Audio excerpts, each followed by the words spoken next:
அஸ்ஸலாமு அலைக்கும் வரஹ்மத்துல்லாஹி வபரகாத்துஹ். பிஸ்மில்லாஹிர் ரஹ்மானிர் ரஹீம். என் வாழ்வின் 2வது முறை மார்க்கப்பணியின் தொடர்புக்காக இல்லாமல் மனவழிகளோடு நடக்கின்ற குழப்பங்களை மனதில் கொண்டு என்னை சுற்றியிருக்கின்ற விமர்சனங்களுக்கு பொது வழியில் நான் பதில் கூற கடமை இருப்பதை உணர்ந்து இந்த பதிவை இறைவனை சாட்சியாக கொண்டு வெளியிடுகின்றேன்.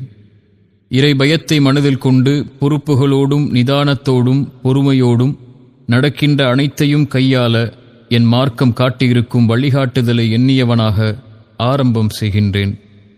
எல்லாவற்றுக்கும் முன்னதாக நான் ஒரு சாதாரண மனிதன். எப்படி இறை சோதனைகள் எல்லா மனிதர்களுக்கும் பொதுவானதோ அது போன்று சோதனையிலிருந்து நானும் விதிவிலக்கானவன் இல்லை. ஆம், என் இறைவனால் நான் சோதிக்கப்படுகின்றேன். அதுவும் மனித சதிகளைக் கொண்டும் நட்பின் துரோகங்களைக் கொண்டும் அவதூறுகளைக் கொண்டும் அவமானங்களைக் கொண்டும் மிரட்டல் எச்சரிக்கைகளைக் கொண்டும் இன்னும் பலவாறாக நான் என் இறைவனால் சோதிக்கப்பட்டு கொண்டிருக்கின்றேன்.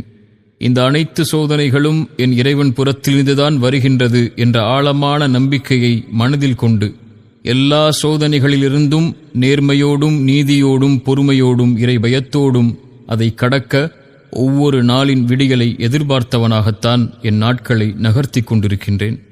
நான் இங்கு உரை நிகர்த்த வரவில்லை. நடக்கின்ற குழப்பங்களுக்கு 3 கேள்விகளாக என் தரப்பிலிருந்து பிரித்து கேள்விகளையும் பதில்களையும் முன்வைக்கின்றேன். அழைப்பு பணியில் என் மேல் வைக்கப்படும் விமர்சனங்களுக்கும் அவதூறுகளுக்கும் எனது பதில்கள் இது. என் மார்க்கத்தின் அழைப்பு பணி 2014ஆம் ஆண்டு முதல் இன்று வரை இறைவன் எனக்கு கொடுத்த மார்க்கத்தின் கல்வியை நான் என்னை மாற்றிக்கொள்ள, மறுமையின் விதைகளை நான் அறுவடை செய்ய இறைவனுக்காக மட்டும் நான் அமைத்துக் கொண்ட பாதை இது. அழைப்பு பணி இடமல்லாது பொதுவெளியில் எதை கொண்டும் நான் மக்களுக்கு முன்னால் வந்ததில்லை. மார்க்க நிகழ்ச்சிகளுக்காக இல்லாமல் வேறெங்கிலும் நான் பொதுவெளியில் கலந்து கொண்டதும் இல்லை. இதுவரை நான் ஏதாவது ஒரு தனிப்பட்ட இயக்கத்திற்காக, கொடிக்காக, தனிப்பட்ட கொள்கைகளுக்காக இந்த அழைப்பு பணியில் செயல்பட்டிருக்கின்றேனா? ஏதாவது பொருளாதார உதவிக்காக, பணத்தை தர்மத்தை வசூல் செய்வதற்காக ஏதாவது மேடையில் ஏறி அழைப்பு கொடுத்திருக்கின்றேனா? ஏதாவது நிகழ்ச்சிக்கு சென்று பணம் கேட்டு பொருளாதார உதவி கேட்டு நிகழ்ச்சி ஏற்பாட்டாளர்களிடம் முறையிட்டிருக்கின்றேனா? இறை உதவியால் 500 மேடைகளுக்கு மேல் இறை மார்க்கத்தை முழங்கிய நான் எங்காவது பணம் பெற்று அழைப்பு பணி செய்திருக்கின்றேனா? வாகன செலவு, தங்கும் செலவு என்று எதற்காவது யாரிடமாவது பணம் பெற்றிருக்கின்றேனா? அழைப்பு பணியின் வீடியோக்களை யூடியூப் சோசியல் மீடியாக்களில் பதிவு செய்து அதன் மூலமாக ₹1 நான் பெற்றிருப்பேனா? என் அழைப்பு பணியில் இதுவரையிலும் எல்லா செலவுகளையும் இறைவன் எனக்கு வழங்கிய பொருளாதாரத்திலிருந்து மறுமையின் நலனை நாடி மனிதர்களிடம் எதையும் எதிர்பார்க்காமல் என் இளமையை, என் நேரங்களை, என் பொருளாதாரத்தை இறைவன் ஒருவனுக்காக செலவு செய்தவன் நான். அதை என் இறைவன் நன்கறிந்தவன். இதை அறிந்திருந்தும் அழைப்பு பணியை வைத்து பணம் சம்பாதிப்பவன், அழைப்பு பணியின் முகத்தை வைத்து பணத்தை பெற்று வியாபாரம் செய்பவன் என்று எவரேனும் கூறினால் இறைவனின் நீதிமன்றத்தை அஞ்சிக் கொள்ளுங்கள். உங்கள் நாவுகள் உங்களுக்கு எதிராக சாட்சி சொல்லும் நாளை பயந்து கொள்ளுங்கள். இந்த விமர்சனத்தை 12 ஆண்டுகள் நான் எதிர்கொள்கிறேன். அன்றும் எனக்கு கொடுக்கப்பட்ட எச்சரிக்கை, இன்றும் எனக்கு கொடுக்கப்படுகின்ற ஓர் எச்சரிக்கை: அழைப்பு பணியை விடு. உனக்கெல்லாம் அதற்கு என்ன தகுதி இருக்கிறது? உன்னை எதிர்ப்பதை, விமர்சிப்பதை அப்போதுதான் நாங்கள் நிறுத்துவோம். உனக்கு எதிராக சூழ்ச்சி செய்வதை விடுவோம் என்பதுதான் இத்தனை ஆண்டுகளில் நான் பெற்ற எதிர்ப்பின் வார்த்தைகள். எத்தனை பொறாமைகள், எத்தனை காழ்ப்புணர்ச்சிகள்! இறைமுகத்தை நாடி நான் செய்யப்பட வேண்டிய இந்த பணியில் எத்தனை எதிர்ப்புகளையும் மனித துரோகங்களையும் நான் கண்டிருக்கின்றேன். எத்தனை நாடுகளில் என்னை முடக்கினார்கள், எத்தனை மேடைகளில் என்னை தடுத்தார்கள். அழைப்பாளர்கள் என்று சொல்லக்கூடிய சிலர் அவர்களின் வன்மங்களை என் மீது கொட்டி தீர்த்து என் தனி பொது வாழ்க்கையை எச்சரித்து விமர்சித்திருக்கின்றார்கள். நான் தீவிரவாதத்தை தூண்டுகிறேன் என்று என்னை விசாரித்து சிறையில் அடையுங்கள் என்று என் சமூகத்தின் தலைவர்களே என்னை பல நாடுகளில் காட்டிக் கொடுத்த நிகழ்வுகளையெல்லாம் என் கண்களால் கண்டிருக்கின்றேன். என்ன செய்துவிட்டேன் நான்? சிறு வயதில் அழைப்பு பணிக்கு வந்தது தவறா? கட்டுக்கதைகளை கூறாமல் நேரான பாதையில் இறை உதவியால் நவீன தொழில்நுட்பங்களை பயன்படுத்தி மக்களிடம் சென்றடைந்தது தவறா? எந்த ஒரு தனிப்பட்ட இயக்கத்திற்காகவும் கொடிக்காகவும் உழைக்காதது தவறா? சமூகத்தின் தலைவர்கள் இயக்கங்கள் என்ற பெயரில் மக்களை போராட வைத்து தங்களுடைய சுயநலனுக்காக மக்களின் பொருளாதாரத்தை பயன்படுத்துவதை கேள்வி கேட்டது தவறா? இயக்கம் நடத்தி பொருளாதார வசூல் வேட்டை செய்தேனா? சதக்கா ஜகாத் என்ற பெயரில் மக்களின் பணத்தை சுயநலனுக்காக கணக்கின்றி பல இயக்கங்களைப் போல் இறைவன் பாதுகாத்தவர்களை தவிர நான் பயன்படுத்தியிருக்கின்றேனா? எனக்கென்று ஒரு குழு உண்டா? இயக்கம் உண்டா? அமைப்பு உண்டா? 13 ஆண்டுகள் இறைவனை தவிர யாரை நாடி நின்றிருக்கின்றேன்? இத்தனை ஆண்டுகள் இந்த சமூகத்திற்காக, அதன் நேர்வழிக்காக என் சிறு குரலின் அழைப்பை தவிர நான் செய்த செயல் என்ன? இந்த அழைப்பு பணியின் பாதையில் எத்தனை மிரட்டல்கள், சதிகள்! இதுவரை எங்காவது, எந்த மேடையிலாவது யாரின் கண்ணியத்தையாவது குறைத்து பேசி இருக்கின்றேனா? எந்த இயக்கத்தையாவது தனிப்பட்ட முறையில் சாடி இருக்கின்றேனா? யாரின் புகழுக்காகவோ இகழுக்காகவோ உழைத்திருக்கின்றேனா? எங்காவது மார்க்க மேடைகளை என் சுயநலனுக்காக பயன்படுத்தியிருக்கின்றேனா?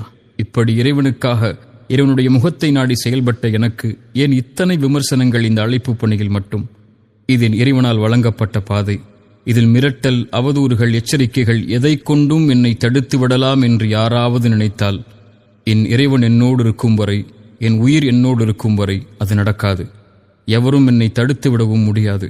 என் இறைவனுக்காக இந்த குரல் என் இறுதி மூச்சு வரை ஒலித்து கொண்டே இருக்கும். என் இறைவன் அதற்கு துணை நிற்பான். இதில் புகழ், கண்ணியம், அங்கீகாரம், மக்கள் கூட்டம், மக்களின் ஈர்ப்பு, மக்களுடைய எதிர்ப்பு, பொருளாதாரம் என எதுவும் எனக்கு தேவையில்லை, என் இறைவனின் அங்கீகாரத்தை தவிர. இரண்டாவது என் மீது வீசப்படும் விமர்சனம் என் தனிப்பட்ட குடும்ப வாழ்வை பற்றி. குடும்ப வாழ்க்கை என்பது பொதுவெளியில் பேசப்பட வேண்டிய அம்சமில்லை. நியாயங்களை மக்களிடம் முன்வைத்து கேட்பதற்கு இது ஒரு சமூக பிரச்சனையும் இல்லை. நாகரிகமற்று மற்றவர்களின் குடும்ப வாழ்க்கையை பொதுத்தளத்தில் விமர்சிக்கும் எந்த தகுதியும் இந்த சமூகத்தில் எவருக்கும் இல்லை. அவரவரின் குடும்ப வாழ்வின் நிகழ்வுகளை அவரவர் சார்ந்து விட்டுவிட்டு மார்க்க அடிப்படையில் தீர்வை காண்பதுதான் முறையை தவிர, ஒருவரை இழிவுபடுத்த இயக்கம் என்ற பெயரில் கட்ட பஞ்சாயத்து செய்து நடுத்தெருவில் நிற்க வைத்து அவமானப்படுத்துவதோ, வன்கொடுமை என்று ஒருவர் மீது மாபெரும் பழியை போடுவதோ வழிமுறை அல்ல. எந்த தூதரும் இதற்கு இவர்களுக்கு வழிகாட்டவில்லை. இன்னும் நான் இதில் பட்ட அநீதத்தை இந்த இடத்தில் எடுத்து கூறினால் பலரின் கண்ணியத்தை பற்றிய நாவுகள் பேச நேரிடும் என்பதைக் கண்டு இறைவன் மீது பயம் கொண்டு விலகிக் கொள்கிறேன். அவரவரின் வாழ்க்கையை, அதை சார்ந்திருக்கும் அம்சங்களை அவரவர்களோடு விட்டுவிடுங்கள். உங்களுடைய குடும்ப வாழ்வை எப்படி பொதுத்தளத்தில் விமர்சிப்பதை யாரும் விரும்ப மாட்டீர்களோ, அதுபோன்று என் குடும்ப வாழ்வை பொதுத்தளத்தில் விமர்சிப்பதை நானும் விரும்பவில்லை. இதில் நான் இறைவனை பயந்து கொள்கிறேன். இதில் நான் எவருக்கும் அநீதம் செய்பவன் இல்லை. என் இறைவன் என் செயல்களின் நேர்மையைக் கொண்டு இது போன்ற குழப்பங்களிலிருந்து என்னை பாதுகாக்க போதுமானவன். மூன்றாவது விமர்சனங்கள் தனிப்பட்ட என் வியாபார பொருளாதாரத்தை பற்றிய குற்றச்சாட்டுகள். இவைதான் என் முன்னால் கேள்விகளாக குவிந்து கிடக்கிறது. என் வியாபாரம் என்பது என் இறைவன் எனக்கு வழங்கிய கல்வியை கொண்டும் அனுபவத்தை கொண்டும் இறைவன் அனுமதித்த செல்வத்தை ஹலாலான வழியில் பெறுவதற்கு நான் தொடங்கிய ஒன்று.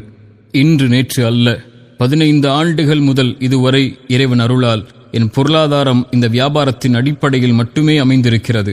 இதற்கு என் இரு உதவிக்கு பிறகு 10 ஆண்டுகள் பல நாடுகளில் நான் உழைத்த நிறுவனங்களும், என் MBA மேல் படிப்பும், என் இறைமார்க்கத்தின் வியாபார வழிகாட்டலும் இதுவரை எனக்கு உதவி செய்து கொண்டிருக்கிறது. நான் வியாபாரத்தின் மூலமாக மட்டுமே என் பொருளாதாரத்தை தேடுபவன். அழைப்பு பணியை முன்வைத்து அல்ல.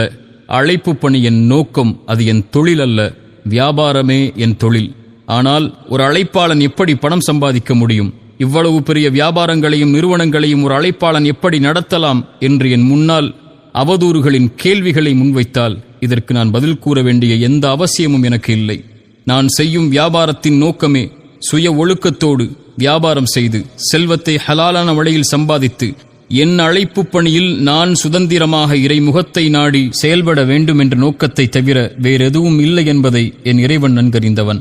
15 ஆண்டுகளில் எத்தனையோ ஏற்றிறக்கங்களை இந்த வியாபாரத்தில் கண்ட நான், நஷ்டலாபங்களை கண்ட நான், இன்று வரை இந்த வியாபாரத்தை பேணி பாதுகாத்து நடத்தி வந்த போதிலும் இத்தனை ஆண்டுகள் இல்லாமல் என் தனிமனித பொருளாதார வாழ்க்கையின் அம்சங்கள் இன்று ஏன் பொது வழியில் விமர்சிக்கப்படுகிறது? அழைப்பு பணியில் இருப்பவன் வியாபாரம் செய்வதாலா, அல்லது அழைப்பு பணியில் இருப்பவன் சுய பொருளாதாரத்தோடு வாழக்கூடாது என்பதாலா, ஏழ்மையிலேயே ஒரு அழைப்பாளன் வாழ வேண்டும் என்ற எண்ணம் இந்த சமூகத்தில் வேரூன்றி நிற்பதாலா? எதனால்? இதற்கெல்லாம் பதில்கள் எங்கே இருக்கிறது? ஒருவன் வியாபாரத்தில் உயர்ந்து விட்டாலே இவன் ஹவாலா பணத்தை கொண்டு உழைப்பவன், 3ஆம் தர வியாபாரம் செய்பவன், அவரின் பினாமி, இவரின் பினாமி, அவரின் காசு, இவரால் முன்வந்தவன் என்ற கதைகளை ஏன் எடுத்துரைக்கிறீர்கள்? வியாபாரத்தில் சறுக்கினால் இவன் எதனால் தோற்றான், இவன் தோற்பான் என்று எங்களுக்கு தெரியும், இந்த நிலைக்கு வருவான் என்று தெரியும் என்று ஏன் கூச்சலிடுகிறீர்கள்? எவர் உயர்ந்தாலும் இங்கு யாரும் மகிழப் போவதும் இல்லை என்பதையும், எவர் தாழ்ந்தாலும் பழி போடுவதைத் தவிர வேறு எதையும் செய்ய யாரும் தயங்குவதில்லை என்பதையும் இந்த உலகத்தின் பாடமாக பெற்று வாழ்ந்து கொண்டிருக்கின்றேன். இறை உதவியைக் கொண்டு ₹1 ஆரம்பம் செய்து இன்று இத்தனை நிறுவனங்களை நடத்தி எத்தனையோ ஏற்றிறக்கங்களைக் கண்டு இரவு பகலாக உழைத்து ஹலாலான செல்வத்தை சேர்ப்பதற்காக வங்கிகளை அணுகாமல் என் செல்வத்தையும் ஹலாலான முதலீடுகளை கொண்டும் நடத்தப்பட்டதுதான் என் நிறுவனங்கள். இதன் மீது ஏன் இத்தனை விமர்சனங்கள், ஏன் இத்தனை கட்டுக்கதைகள்? ஒருவரின் தனிப்பட்ட வியாபார முறையை அறியாமல், பொருளாதார அம்சங்களை அறியாமல், கொடுக்கல் வாங்கலின் தன்மைகளை அறியாமல் எப்படி நாவு கூசாமல் ஒருவரை இவ்வளவு கேவலமாக விமர்சிக்க முடியும்? இருவருக்கும் நடந்த வியாபார தொடர்பு என்ன, ஒப்பந்தம் என்ன, பெறப்பட்ட லாபம் என்ன, பகிரப்பட்ட நஷ்டம் என்ன என எந்த அடிப்படை உண்மைகளையும் தெரியாமல் இழிவின் வார்த்தைகளை ஏன் முன்வைத்துக் கொண்டே இருக்கிறீர்கள்? இதை சார்ந்த விமர்சனங்களுக்கு வருகின்றேன். பல கோடி மோசடி, பொதுமக்களின் பணம் சூறையாடல், அழைப்பு பணியை வைத்து முதலீடு ஈட்டுதல், பலரிடம் ஒரே நிறுவனத்திற்காக வசூல் செய்தல், இப்படிப்பட்ட கேள்விகளை எல்லாம் என் முன்னால் முன்வைத்து விட்டீர்கள். பல கோடி மோசடி, எத்தனை கோடி? ஒருவர் சொல்கிறார் 2 கோடி, இன்னொருவர் சொல்கிறார் 10 கோடி, இன்னொருவர் சொல்கிறார் 50, 100 கோடி என்று. இன்னும் அவரவர்களின் நாவுகளுக்கு ஏற்ப அவரவர்கள் தொகையை முடிவு செய்கிறார்கள். இதில் எது உண்மை? இதை என் இறைவனும் நான் தொழில் நடத்தும் நாட்டின் அரசாங்கமும் என் வங்கிக் கணக்கும் தான் அறிந்தவை. இதை பொதுவெளியில் வெளியிட நான் சமூகத்தை வைத்து இயக்கம் நடத்தவில்லை. லாப நஷ்டங்களை கொண்ட வியாபார நிறுவனம் நடத்துகிறேன். ஒரு தனி மனிதனின் பொருளாதார வியாபார நிறுவனத்தை பற்றிய கணக்குகளை பொதுவெளியில் வெளியிட வேண்டிய அவசியம் இங்கு எதற்கும் இல்லை. பொதுமக்களின் பணம் முதலீடுகள் சூறையாடுதல் என்ற விமர்சனம். என்னோடு வியாபாரம் செய்யும் நபர்களே மொத்தம் 8 பேர்தான். இவர்கள் சொல்லும் சமூகமா, பொதுமக்களா?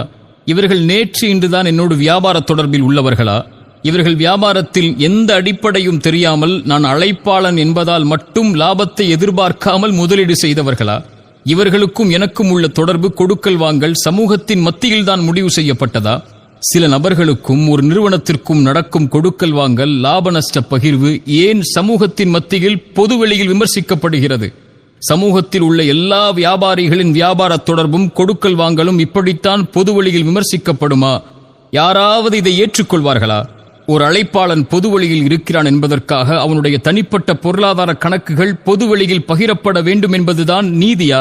என் நிறுவனத்தில் வேலை பார்த்த ஒருவர் வேலையை விட்டு அவரின் தவறால் நீக்கிய காரணத்தால் வெறுப்புணர்ச்சியோடு சதித்திட்டம் செய்து என்னோடு கருத்து வேறுபாடு கொண்டுள்ள எல்லா எதிரிகளையும் ஒன்றிணைத்து என் நிறுவனத்தின் தனிப்பட்ட அமானிதங்களை பலரிடம் பகிர்ந்து கொண்டு என்னோடு தொழில் செய்யும் எல்லோரையும் குழப்பி ஒரு மனிதனுடைய 15 ஆண்டுகளுடைய உழைப்பை தரைமட்டமாக்கிய இந்த சூழ்ச்சியை நான் பொதுவெளியில் பகிர்ந்தால் என்ன ஆகும்? இவர்களின் இந்த குரலெல்லாம். இந்த சூழ்ச்சியில் அழிந்தவனும் கேள்விக்குள்ளாக்கப்பட்டவனும் நானாகவே இருந்துவிட்டு போகின்றேன். என்ன ஆனாலும், என்ன அநீதம் என் மீது செலுத்தப்பட்டாலும் நான் யாருக்கும் அநீதம் செய்யப் போவதில்லை. செல்வம் ஒரு அமானிதம், அதை பேணவில்லை என்றால் என்ன ஆகும் என்ற மார்க்கத்தின் எச்சரிக்கையை நன்கறிந்தவன் நான். எவரின் ₹1 ஹராமான வழியில் என்னிடம் வந்துவிடக்கூடாது என்பதை பேணி பாதுகாப்பவன் நான். இந்த சூழ்ச்சி வலையில் நானும் என் வியாபாரமும் என்னை சார்ந்தவர்களும் சிக்குண்டு தவிக்கிறோம். இருந்தாலும் அமானிதங்களை இறை பயத்தோடு கையாள வேண்டுமென்ற இறை பயத்தை மேலும் என் உள்ளத்தில் நான் பதிய வைக்கிறேன். இந்த நேரத்தில் இதன் வியாபாரத்தின் தோல்வி அல்ல, ஒரு சதியால் நான் சந்திக்கும் வீழ்ச்சி. எத்தனையோ ஏற்ற இறக்கங்களை என் வாழ்வில் கண்ட நான் இறைவனுடைய அருளால் எப்படி மீண்டு வந்தேனோ அது போன்று என்னோடு நேர்மையும் உண்மையும் இருக்கும் வரை என் இறைவன் என்னை ஒருபோதும் கைவிடப் போவதில்லை. என் இறைவன் என்னோடு இருக்கின்றான். என்னை இறைவனுக்காக நேசிக்கும் எல்லா உறவுகளும் என்னோடு உண்டு. எல்லோரின் அமானிதங்களும் என் தரப்பிலிருந்து நீதியோடு மட்டுமே நடந்து கொள்ளப்படும் என்பதை இந்த குழப்பங்களுக்கு இறை சாட்சியோடு நான் முன்வைக்கும் வார்த்தைகள். கடைசியாக, ஒட்டுமொத்த சமூகத்தையும் கலக்கத்திலே ஆட்படுத்தி சந்தேகங்களை கிளப்பிய UTJ என்ற அமைப்பால் வெளியிடப்பட்ட அந்த ஒரு வீடியோ, அந்த வீடியோவின் காட்சிகளை வைத்து அதை நியாயப்படுத்தியும் எதிர்த்தும் கேள்விகளை முன்வைத்தும் எல்லா நாவுகளும் சமூகத்திலே பேசி தீர்ந்துவிட்டது. இறைவனால் பாதுகாக்கப்பட்டவர்களை தவிர என் தரப்பின் கேள்விகளையும் நியாயங்களையும் என் அவமானங்களையும் இதுவரை என் இறைவனிடத்தில் மட்டுமே முறையிட்டு வந்த நான் என் பொறுப்பை உணர்ந்து நடந்தவற்றை இறை சாட்சிகளோடு பட்டியலிடுகின்றேன். கடந்த ஆகஸ்ட் 8ஆம் தேதி நான் திருச்சிக்கு நண்பராக கருதிய ஒருவருக்கு நான் செய்த பண உதவியை திருப்பி பெறுவதற்காக வந்த நேரத்தில் அந்த நண்பனையே எனக்கு துரோகியாக மாற்றி அவரோடு சேர்ந்து சதி செய்து என்னை கடத்தியது யார்? 4 வாகனங்களைக் கொண்டு என் வாகனத்தை தடுத்து நிறுத்தி ஓட்டுநரை அடித்து காருக்குள் ரவுடிகளைப் போல் ஏறி என் மொபைலை என்னிடமிருந்து பறித்து ஒரு கட்டுமான பணி நடக்கும் இடத்திற்கு என்னை வலுக்கட்டாயமாக கடத்திச் சென்றது யார்? மார்க்க ஜமாஅத் என்று சொல்லும் நீங்கள் என்னை பாதிக்கப்பட்டவர்களுக்கு நீதி பெற அழைத்துச் செல்கிறோம் என்று அழைத்துச் சென்ற இடம் பள்ளிவாசலா, அல்லது உங்கள் ஜமாஅத்தின் தலைமையகமா, அல்லது கட்ட பஞ்சாயத்து செய்யும் முழுமை பெறாத கட்டிடப்பணி நடக்கும் ஒரு வீடா? இதுதான் நீதியை பெற்றுத்தரும் உங்களுடைய இடமா? என்னை ஒரு அறையில் அடைத்து ஜமாஅத் என்ற பெயரில் 10 சிறுவர்களையும் வாலிபர்களையும் பயன்படுத்தி கட்டுமான ஆயுதங்களையும் கத்திகளையும் கொண்டு இந்த இடத்திலிருந்து நகர்ந்தால் உன் உயிருக்கே உத்தரவாதம் இல்லை என்று மிரட்டி என் மொபைலை, என் உரிமைகளை, உடைமைகளை பறித்தது யார்? நான் கடத்தப்பட்டது என் மனைவிக்கு தகவல் தெரிந்ததும் காவல்துறைக்கு அவர்கள் அறிவித்து விட்டார்கள் என்பதை அறிந்தவுடன் பயந்து வந்து UNTJவின் தலைவர் ரஃபி அவர்களே, என் முன்னால் வந்து என்ன சொன்னீர்கள்? லீகலா போறியோ, காவல்துறைக்கே தகவல் கொடுத்துட்டியோ? நாங்க எவ்வளவு பெரிய ஜமாஅத் தெரியுமா இந்த ஊர்ல? காவல்துறை எங்களுக்கு வந்தால் சல்யூட் அடிக்கும். அவங்க வர்றதுக்குள்ள உன் கதியை என்ன ஆக்குறோன்னு பார் என்ன மிரட்டி என்னை தாக்குதலுக்கு உள்ளாக்கியது யார்? கட்ட பஞ்சாயத்து செய்ய உங்களின் நபர்கள் நீங்கள் கடத்தி சென்ற இடத்திற்கு வருகை தருவதற்கு முன்னால் காவல்துறைக்கு நீங்கள் கடத்திய சம்பவம் தெரிந்துவிட்டது, மாட்டி விடுவோம் என்ற பயத்தில் என் முன்னதாகவே வந்து தானாகவே 100க்கு கால் செய்வதைப் போல் கால் செய்து, இங்கு பிரச்சனை நடக்கிறது, இவரை அழைத்துச் சென்று விடுங்கள், நாங்கள் பாதுகாத்து இந்த பிரச்சனையிலிருந்து ஒப்படைக்கிறோம் என்ற ஒரு நாடகத்தை அரங்கேற்றினீர்களே, மறந்து விட்டீர்களா? 100க்கு தகவல் தெரிவித்ததால் ஒரு போலீஸ் வந்தவுடன் நீங்கள் நடத்திய நாடகத்தை தான் அந்த வீடியோவில் இந்த உலகம் பார்த்தது. அதற்கு முன்னால் நீங்கள் நடத்திய தாக்குதலை, தடுத்த அடிப்படை உரிமைகளை, மிரட்டிய இரையச்சமற்ற வார்த்தைகளை வீடியோ எடுத்தீர்களே, அதையும் வெளியிட்டிருக்கலாமே. கட்ட பஞ்சாயத்து செய்யும் உங்களுடைய காட்சிகள் வெளிவந்துவிடும் என்ற பயமா? இவர் எனக்கு 12 ஆண்டுகால நண்பர், UNTJவின் பேச்சாளர் என்று பொய் சொன்னீர்களே. இத்தனை வருடங்களில் ஒரு 5-10 நிமிடம் நீங்கள் என்னோடு உரையாடி இருப்பீர்களா? 1 அல்லது 2 முறை என்னை சந்தித்திருப்பீர்களா? இதுவரை உங்கள் அமைப்பு நடத்திய 2 நிகழ்ச்சிகளில் தான் நான் கலந்து கொண்டிருக்கிறேன். உங்கள் மக்கள் பலத்தை TNTJவிலிருந்து நீங்கள் வெளிவந்ததற்கு பிறகு வெறும் கூட்டத்தை நிரூபிப்பதற்காக என்னை பகடைக்காயாய் பயன்படுத்திய அந்த அநாகரிகத்தை உங்கள் தெரு ஊர்வாசிகளிடம் கேட்டு தெரிந்து கொள்வோமா? அந்த வீடியோவிலும் இன்று வரையிலும் இத்தனை அவதூறுகளையும் என் தரப்பின் நியாயங்கள் எதுவும் தெரியாமல் பேசிய அத்தனை நாவுகளின் வஞ்சகத்தையும் ஏன் பொறுமையோடு கையாண்டேன் தெரியுமா? ஒரு நாள் நீங்களே உங்களுக்கு எதிராக சாட்சி சொல்லக்கூடிய நாள் வரும். பொய்களை ஆதாரமாக கொண்டு வருவீர்கள் எனக்கு முன்னால். அதை முறியடிக்க இறைவன் என்னோடு இருந்து ஒரு நாளை ஏற்படுத்துவான் என்பதற்காக மட்டும்தான் அந்த நிலையில் நான் பொறுமையை கையாண்டேன். அந்த வீடியோவில் நீங்கள் எனக்கு முன்வைத்த அவதூறான குற்றச்சாட்டுகள், 1 கோடி ஹவாலா பணம், மாற்ற வந்தவரை பிடித்து விட்டோம், காவல்துறை உங்களுக்கே தகவல் கொடுத்தது இது நடப்பதை, நான் மாற்ற வந்த 1 கோடி ஹவாலா பணம் யாருடையது, எங்குடையது, யாரின் பணம் அது, அவரின் பெயர் என்ன, காவல்துறை உங்களுக்கு தகவல் கொடுத்தது என்று சொன்னீர்களே, காவல்துறை உங்களுக்கு தகவல் கொடுக்க நீங்க என்ன அரசு அதிகாரிகளா? அல்லது சம்பந்தமான விசாரணை எங்கே, வழக்கு எங்கே? 15 காவல் அதிகாரிகள் உங்கள் பள்ளிவாசலை சுற்றி இருந்தார்கள் இதை அறிந்தவுடன் என்று சொன்ன நீங்கள், 100க்கு நீங்கள் தகவல் கொடுத்தவுடன் ஏன் ஒரே ஒரு காவல் அதிகாரி மட்டும் வந்தார்? ஒரு குற்றவாளியை அப்படித்தான் பாதுகாத்து பைக்கில் அழைத்துச் செல்வார்களா? இல்லை என்றால் உங்கள் ரவுடி இந்த அராஜக போக்கில் இருந்து என்னை பாதுகாப்பதற்காக அவர் அழைத்துச் சென்றாரா? 10 கோடி மோசடி என்று கூச்சலிட்டீர்கள். யார் எனக்கு அந்த 10 கோடி அளித்தவர் என்று கூறினீர்கள்? எந்த அடிப்படையில் அவர் எனக்கு 10 கோடியை கொடுத்தார் என்று குறிப்பிட்டீர்கள்? சரி, அவர் 10 கோடி கொடுத்த கணக்கை அவர் நீதியாக நிரூபிக்கட்டும், உண்மை ஒரு நாள் வெளியே வரும். சரி, அந்த நபர் யார்? உங்கள் இயக்கத்திற்கும் அவருக்கும் என்ன சம்பந்தம்? உங்கள் 10 பேர் கொண்ட வெள்ளை யூனிஃபார்ம் அணியும் உங்கள் ஜமாஅத்திற்கு முதலீடு செய்யக்கூடிய நபர் அவர் இல்லையா? உங்கள் ஜமாஅத்திற்கு எதிராக அமைந்த TNTJ அமைப்பு தெருவாசிகளிடம் சென்று கேட்போமா? உங்களுக்கு முதலீடு செய்து உங்கள் ஜமாஅத்திற்கு வழிகாட்டக்கூடிய தலைவர் அவர்தானே. உங்கள் தலைவருக்கு கட்ட பஞ்சாயத்து செய்து 1ஐ 100ஆக்கி பணம் வசூல் செய்து கட்ட பஞ்சாயத்து செய்யும் நாடகம் தானே அது. ஏன் அதை மறுக்கிறீர்கள்? நாவு கூசாமல் இரையச்சமின்றி ஒரு பெண்ணை வன்கொடுமை செய்தவன் என்று கூச்சலிட்டீர்களே, எந்த அடிப்படையில்? என் தனிப்பட்ட வாழ்வில் எதில் நீங்கள் பங்கு கொண்டீர்கள்? எந்த அடிப்படையும் இன்றி என் வாழ்வை குறித்து கேள்வி கேட்க உங்கள் இயக்கத்தின் சிறுவர்களுக்கும் உங்களுக்கும் தகுதி கொடுத்தவன் எவன்? இதற்கு சாட்சியாக நீங்கள் முன்வைக்கும் அந்த பெண் வழக்கறிஞர் யார்? அதை ஏன் மறைத்தீர்கள்? 10 கோடி முதலீடு செய்ததாக கூறுகின்ற உங்களின் தலைவரின் 4வது மனைவி இல்லையா அவர்? பொருளாதார மோசடிக்கு கணவரும் பெண் குற்றச்சாட்டுக்கு அவருடைய மனைவியும் இவர்களின் 10 பேரின் இயக்கம் ஒரு தனி மனிதனுக்கு எதிராக இப்படி படுகேவலமான அவதூறுகளையும் பொய்களையும் பொது சமூகத்தின் மத்தியிலே கட்டவிழ்த்து விட முடியும்? கடத்தல் மற்றும் காணவில்லை புகார் தங்கள் மீது இருப்பதை தெரிந்தவுடன் காவல்துறை தோலுரித்து விடும் என்பதை பயந்து தப்பித்து ஓடி எப்படியாவது பழியை போட்டு பகல் முதல் இரவு வரை பொய் சாட்சிகளை கொண்டு புகார் அளித்து எப்படியாவது இவனை சிறையில் அடைக்க வேண்டும் என்று முயற்சித்தீர்களே, கூச்சலிட்டீர்களே. உங்கள் கூச்சலை பார்த்து, உங்கள் வெள்ளையாடை இயக்கத்தை பார்த்து காவல்துறை அதிகாரிகள் சொன்ன வார்த்தைகளை நான் இங்கே கூறினால் என்ன ஆகும் உங்கள் ஜமாஅத்தின் நிலைமை? என்னை குற்றவாளி என்றீர்கள். அப்படி என்றால் உங்கள் இயக்கம் எந்த தொந்தரவும் கொடுக்க மாட்டோம், இவரின் பாதுகாப்பை உறுதி செய்வோம் என்று தலைதொங்க காவல் நிலையத்தில் நீங்களும் உங்கள் தலைவரும் எழுதி கொடுத்தீர்களே, அந்த நகலை நான் வெளியிட வேண்டுமா? காவல்துறை கைது என்று தலைப்பை வெளியிட்டீர்கள். அப்படி என்றால் என் பாதுகாப்பை உறுதி செய்ய, உங்கள் அராஜக போக்கிலிருந்து என்னை பாதுகாக்க என்னுடைய அறை வரை காவல்துறை வாகனங்கள் என்னை பாதுகாக்க வந்தது எதற்கு? துரோகத்தை கொண்டு என்னை வீழ்த்த நினைத்தீர்கள், கடத்தினீர்கள், தாக்குனீர்கள், ஆயுதத்தை கொண்டு மிரட்டினீர்கள், என் உடைமைகளை பறித்தீர்கள். அன்றாட தேவைக்கு நான் செல்வதை கூட கதவை திறந்து செல் என்று நாவு கூசாமல் அதிகாரம் செய்தீர்கள். 3 மணி நேரம் உணவில்லாமல் சிறுவர்களை கொண்டும் வாலிபர்களை கொண்டும் என்னை தாக்கி ஒரே இடத்தில் உட்கார வைத்தீர்கள். இதுதான் உங்களுடைய இஸ்லாமின் நீதியா? இது குறித்து காவல்துறைக்கு நான் அளித்த புகாரையும் மருத்துவ அறிக்கையையும் காயங்களின் புகைப்படத்தையும் வெளியிட்டால் உங்கள் நண்பன் நாடகம் என்னவாகும் என்று தெரிந்து கொள்வோமா? இங்கு தப்பிக்கலாம் உங்கள் அதிகார பணபலத்தை வைத்து. இறைவனின் நீதிமன்றத்தில் அணுவும் நகர முடியாது. என் தரப்பின் நியாயம் வெளிவராது என்ற குருட்டு நம்பிக்கையில் என்னை பற்றி, என் வியாபாரத்தை பற்றி எந்த அறிவும் இல்லாமல் 1 மணி நேர வீடியோவை வெளியிட்டு அவரிடம் பணம், இவரிடம் பணம், இல்லாத ஸ்கூலுக்கு பணம், ஒரே நிறுவனத்தை வைத்து பல முதலீடு என்ற அடிப்படை ஆதாரமற்று இங்கு தேடினோம் அங்கு தேடினோம், தொடர்பு கொள்ள முடியவில்லை என்று பொய் கூறி உங்கள் ஜமாஅத்தின் முதலீட்டாளரையே வேற ஆள் போல் காட்டி, அவரின் 4வது மனைவியையே குடும்ப வழக்கறிஞராக காட்டி பொய்களை அரங்கேற்றி இருக்கிறீர்களே, இதற்குத்தான் இத்தனை நாட்கள் தேவைப்பட்டதா?